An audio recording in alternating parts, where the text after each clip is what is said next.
শুল্ক স্থগিতের কথা ভাবছেন না ট্রাম্প। এদিকে বিক্ষোভের নামে লুটপাট, যা বললেন মিজানুর রহমান আজহারী। চোখের সামনে যাকে পেয়েছি তাকেই হত্যা করেছি, ইসরায়েলি সেনার স্বীকারোক্তি। দোকান ও ব্যবসা প্রতিষ্ঠানে ভাঙচুর, লুটপাটে জড়িত ৪৯ জন গ্রেপ্তার। শুনছিলেন সংবাদ শিরোনাম, এবারে বিস্তারিত। শুল্ক স্থগিতের কথা ভাবছেন না ট্রাম্প। মার্কিন প্রেসিডেন্ট ডোনাল্ড ট্রাম্প বলেছেন তিনি শুল্ক স্থগিতের কথা ভাবছেন না, তবে তিনি দেশগুলোর সঙ্গে আলোচনার জন্য উন্মুক্ত বলেও ইঙ্গিত দিয়েছেন। এক প্রতিবেদনে এ তথ্য জানিয়েছেন আনাদোলু এজেন্সি। স্থানীয় সময় সোমবার অর্থাৎ ৭ এপ্রিল ডোনাল্ড ট্রাম্প হোয়াইট হাউসে ইসরায়েলি প্রধানমন্ত্রী বেনিয়ামিন নেতানিয়াহুর সঙ্গে এক সংবাদ সম্মেলনে এ কথা বলেন। এ সময় তাকে শুল্ক স্থগিত করার সম্ভাব্য স্থগিতাদেশ সম্পর্কে জিজ্ঞাসা করা হলে ট্রাম্প বলেন, আমরা তা ভাবছি না। তিনি বলেন, অনেক দেশ আমাদের সঙ্গে চুক্তি করতে আসছে এবং তারা ন্যায্য চুক্তি করবে এবং কিছু ক্ষেত্রে তারা উল্লেখযোগ্য শুল্ক প্রদান করবে। ন্যায্য চুক্তি হবে। বিক্ষোভের নামে লুটপাট, যা বললেন মিজানুর রহমান আজহারী। বিক্ষোভের নামে লুটপাট নিতান্তই ছোটলোকি বলে মন্তব্য করেছেন জনপ্রিয় ইসলামিক স্কলার মাওলানা মিজানুর রহমান আজহারী। নিজের ভেরিফাইড ফেসবুক পেজে এক পোস্টে মন্তব্য করেন তিনি। পোস্টে তিনি লেখেন, বিক্ষোভের নামে লুটপাট নিতান্তই ছোটলোকি। যেসব অতি উৎসাহীরা এ গর্হিত কর্মকাণ্ডে জড়িয়েছে এরা সুযোগের অভাবে সৎ। এরা যে কোনো কাজে ভালো উদ্যোগকে মন্দ পরিণতির দিকে নিয়ে যায়, কোনো একটি স্মার্ট মুভকে মুহূর্তে পণ্ড করে দেয়। মূল ফোকাস থেকে সরে গিয়ে নির্বোধের মতো অপ্রাসঙ্গিক কাজে ব্যস্ত হয়ে পড়ে। তিনি আরও লেখেন, মুমিনের আচরণ কখনোই এমন নয়। প্রতিবাদে প্রতিটি স্টেপ হতে হবে যৌক্তিক ও বুদ্ধিদীপ্ত। এর আগে নিজের ভেরিফাইড ফেসবুক পেজে এক ভিডিও বার্তায় ঢাকায় বিক্ষোভের ঘোষণা দেন জনপ্রিয় এই ইসলামিক স্কলার। ভিডিও বার্তায় তিনি বলেন, প্যালেস্টাইন সলিডারিটি মুভমেন্ট বাংলাদেশের আয়োজনে ফিলিস্তিনের গাজায় সংগঠিত শতাব্দীর বর্বরোচিত গণহত্যার প্রতিবাদে মার্চ ফর গাজা শিরোনামে এ বিশাল বিক্ষোভ সমাবেশ ও গণজামায়াত আয়োজন করা হচ্ছে। তিনি বলেন, আগামী ১২ এপ্রিল শাহবাগ থেকে শুরু হয়ে মালিক মিয়া এভিনিউতে গিয়ে এ মার্চটি শেষ হবে। ইনশাআল্লাহ আমি নিজের সশরীরে এই বিক্ষোভ সমাবেশে উপস্থিত থাকব। আপনারাও দলে দলে যোগদান করুন। তিনি আরো বলেন, মানবতার পক্ষে, ন্যায়ের পক্ষে, গাজাবাসীদের পক্ষে দল, মত, জাতি, পেশা নির্বিশেষে এই বিক্ষোভে অংশগ্রহণের জন্য সবাইকে উদাত্ত আহ্বান জানাচ্ছি। চোখের সামনে যাকে পেয়েছি তাকেই হত্যা করেছি, ইসরায়েলি সেনার স্বীকারোক্তি। ফিলিস্তিনের গাজা উপত্যকা যেন ধ্বংসস্তূপে পরিণত হয়েছে। ইসরায়েলি সেনাদের চালানো বর্বর গণহত্যার এক বিবরণ উঠে এসেছে সম্প্রতি। পরিচয় গোপন করে নিজেদের অপরাধের স্বীকারোক্তি দিয়েছে কয়েকজন ইসরায়েলি সেনা। তাদের বিবরণে যতদূর চোখ গিয়েছে চোখের সামনে যা কিছু পেয়েছে ধ্বংস করা হয়েছে। যেখানেই কোনো ধরনের নড়াচড়া চোখে পড়েছে গুলি করে তা স্তিমিত করে দেওয়া হয়েছে। ফিলিস্তিনিরা যেন আর কোনোদিন এখানে ফিরতে না পারে সেই ব্যবস্থাই করেছে সেনারা। শুধু তাই নয়, বাফার জোনকে ফিলিস্তিনিদের হত্যা করার কিলিং জোনে পরিণত করা হয়েছে বলে জানিয়েছেন ইসরায়েলের ট্যাঙ্ক স্কোয়াডে থাকা এক সেনা কর্মকর্তা। ট্যাঙ্কগুলোর ৫০০ মিটারের মধ্যে কেউ এলেই তাকে গুলি করা হতো, হোক সে নারী বা শিশু। হতভাগ্য ফিলিস্তিনিরা জানেও না ঠিক কোন পর্যন্ত এই বাফার জোনের বিস্তৃতি। না জেনেই হয়তো প্রবেশ করে ফেলেন মরণ ফাঁদে। নাম প্রকাশে অনিচ্ছুক ওই সেনা বলেন, ২০২৩ সালের অক্টোবরে তারা আমাদের মেরেছে, তাই আমরা তাদের মারতে এসেছি। কিন্তু এখানে এসে দেখছি আমরা শুধু তাদের নয়, তাদের স্ত্রী, সন্তান, কুকুর, বিড়াল সবকিছুই মারছি। চোখের সামনে যা পড়েছে তাই হত্যা করেছি। ইসরায়েলি সেনাদের বিবরণ, ওই সেনাদের অনেকেই ৭ অক্টোবরে হামলার প্রতিশোধ নিতে এভাবে বেসামরিক মানুষগুলো মেরেছে বলেও কাপা গলায় স্বীকার করেছে ওই সেনা। স্থানীয় সময় সোমবার ব্রেকিং দ্য সাইলেন্সের এক প্রতিবেদনে বাফার জোনে থাকা কয়েকজন সেনার স্বীকারোক্তি নিয়ে একটি প্রতিবেদন প্রকাশ করে। দখল বিরোধী এই ভেটেরান্স গ্রুপের প্রতিবেদনে জানা গেছে, গাজার ভূমি দখল করার জন্য ইচ্ছাকৃতভাবে গাজাকে এভাবে ধ্বংস করেছে ইসরায়েলের প্রশাসন। ওই সেনাদের মধ্যে নাম প্রকাশ না করার শর্তে অ্যাসোসিয়েট প্রেসকে সাক্ষাৎকার দেন ৫ জন। এপির খবরে সেনাদের বয়ানে দখলদার ইসরায়েলের ভয়াবহতার এক অসহনীয় চিত্র উঠে আসে। তারা বলেন, ২০২৩ সালে হামাসের হামলার পর নিজ দেশের সুরক্ষা নিশ্চিত করতেই তারা এখানে যুদ্ধ করতে এসেছে।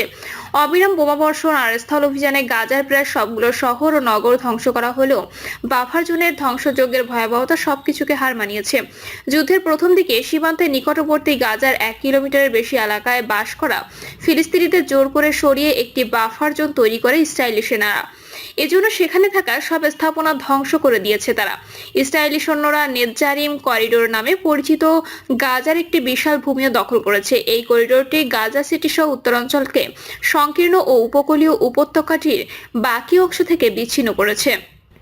এপির খবরে ওই 5 সেনা জানান, বাফার জোনের ফসলের মাঠ, সেচের পাইপ, শস্য, গাছপালা, সরকারি বেসরকারি স্থাপনাগুলো ধ্বংসের জন্য ইসরায়েল প্রশাসন থেকে বিশেষ নির্দেশ পেয়েছিলেন তারা, যাতে সেখানে হামাসের কোনো যোদ্ধা লুকিয়ে থাকার সুযোগ না পান। সেনারা জানান, তারা এত পরিমাণ স্থাপনা ধ্বংস করেছে তা গুণেও বলতে পারবেন না। ইসরায়েলি সেনারা গাজার যে অংশে বাফার জোন তৈরি করেছে সেটি একসময় লাখো লাখো ফিলিস্তিনির পদচারণায় মুখরিত ছিল।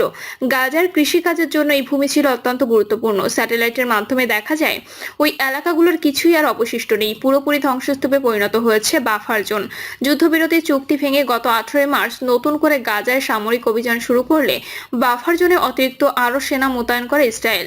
এর আগে গত 19 জানুয়ারি ইসরায়েল ও হামাসের মধ্যে যুদ্ধবিরতি কার্যকর হলে বাফার জোনের নিজ বসতবাড়িতে ফিরে গিয়েছিলেন 55 বছর বয়সী কৃষক নিদাল আল-জানিন। তবে তার বসতভিটা আগেই ধ্বংস করে দিয়েছে ইসরায়েলি সেনারা। বাড়ি বলতে সেই অর্থে আর কিছুই ফিরে পাননি নেদাল। পেয়েছেন কেবল স্ত্রীর সঙ্গে বিবাহের সময়কার একটি ছবি, পার্সেলিনের প্লেটে আঁকা তার ছেলের মুখখানা আর 150 বছরের পুরনো একটি ডুমুর গাছ। নাদিল জানান, এই বাড়িটি বানাতে আমার 20 বছর সময় লেগেছিল, অথচ মাত্র 5 মিনিটে তারা এটি শেষ করে দিয়েছে। তারা শুধু আমার বাড়ি নয়, আমার স্বপ্ন, আমার সন্তানদের স্বপ্নও শেষ করে দিয়েছে।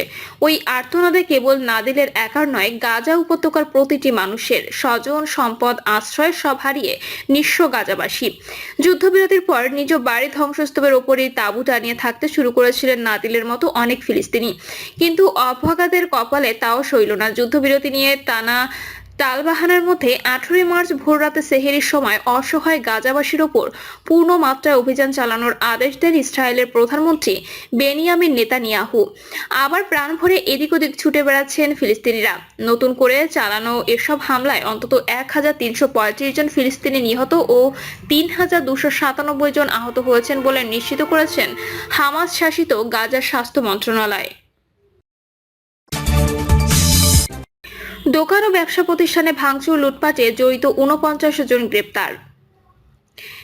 গাজায় ইসরায়েলের হত্যাযজ্ঞের প্রতিবাদে বের হওয়া বিক্ষোভ মিছিল থেকে সিলেট সহ দেশের বিভিন্ন স্থানে দোকান ও ব্যবসা প্রতিষ্ঠান ভাঙচুর ও লুটপাটের ঘটনায় 49 জনকে গ্রেপ্তার করেছে পুলিশ।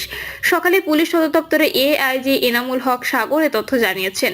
তিনি বলেন, গতকাল সোমবার সিলেট সহ দেশের বিভিন্ন শহরে দোকান ও ব্যবসা প্রতিষ্ঠান ভাঙচুরের ঘটনায় জড়িত 49 জনকে গ্রেপ্তার করেছে পুলিশ। তাদের বিরুদ্ধে মামলা রুজু হয়েছে এবং পরবর্তী আইনগত পদক্ষেপ প্রক্রিয়াধীন। এআইজি এনামুল হক সাগর আরো বলেন, যেসব প্রতিষ্ঠানে ভাঙচুর ও লুটপাট করা হয়েছে সেসব প্রতিষ্ঠানের সিসি ক্যামেরার ফুটেজ দেখে জড়িত সবাইকে আইনের আওতায় আনা হবে। এর আগে সোমবার রাতে পুলিশ মহাপরিদর্শক বাহারুল আলম সিলেট সহ দেশের বিভিন্ন শহরে দোকানপাট ও ব্যবসা প্রতিষ্ঠানে হামলা ও ভাঙচুরের ঘটনায় দোষীদের গ্রেপ্তারের নির্দেশ দেন।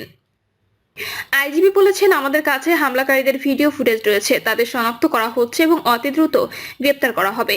পুলিশ টিম এরই মধ্যে কাজ শুরু করেছে। তিনি আরো বলেন, সরকার কোনো আইনসম্মত প্রতিবাদে বাধা দেয় না, তবে প্রতিবাদের নামে কোনো অপরাধমূলক কর্মকাণ্ড বরদাস্ত করা হবে না। এদিকে প্রধান উপদেষ্টা প্রেস সচিব শফিকুল আলম পুলিশের বরাত দিয়ে এক বিবৃতিতে জানিয়েছেন, গাজা সংহতি আন্দোলনের সময় দেশের বিভিন্ন শহরে সহিংসতা ও অবৈধ ঘটনায় জড়িত থাকার অভিযোগে 49 জনকে গ্রেপ্তার করেছে পুলিশ। এ ঘটনায় দুটি মামলা দায়ের করা হয়েছে। বিভিন্ন ঘটনায় তদন্ত এখনো চলছে এবং অতিরিক্ত মামলা দায়েরের প্রস্তুতিও চলছে।